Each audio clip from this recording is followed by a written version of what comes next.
So let's say I've lost a fair amount of my wealth in my 401k. Who knows whether it's 15%, 20%, depending on how my account was apportioned. What should I do now as the market seems to have a little footing under it? Sure. So I think most people need to think about this as baseball. And first base is going to be staying the course and having a plan. I can't emphasize enough right now for those approaching retirement to know exactly what the market's last 3 weeks has done to their outlook for retirement. Then second base is thinking about rebalancing your portfolio if you haven't already done so. Third base, consider increasing exposure. Here is where to equities. Here's where you need to be very careful. And again, go back to planning to see if it's appropriate to be taking on more risk at this point. We're still on a 23% drawdown despite the last 2 days.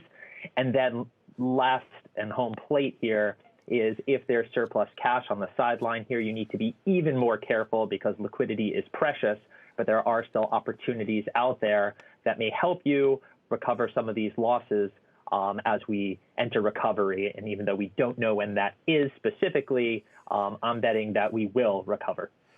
You know, Doug, where I came from, getting to second base had nothing to do with rebalancing my accounts. But that's for another time, my friend. Let's say I am nearing retirement. Is this the time to sell into this rally and go to cash, or to buy it?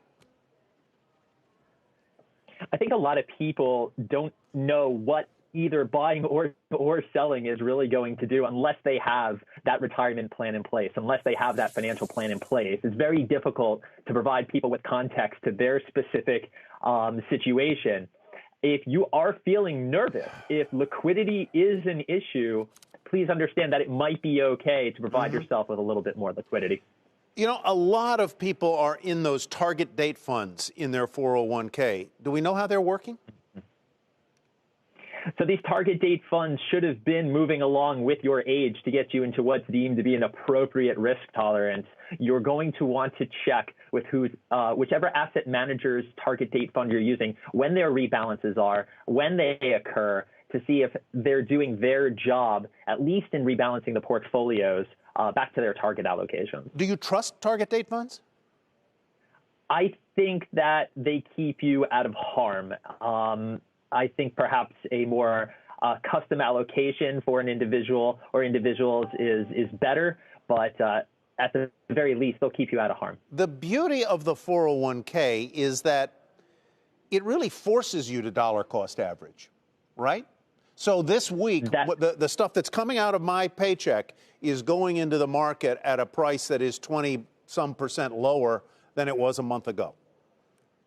Yeah, that's the beauty of making contributions out of your paycheck every single time you get paid, is that you've been averaging up and averaging down. And here, these latest ones are going to buy into your specific allocation at lows relative to historic highs.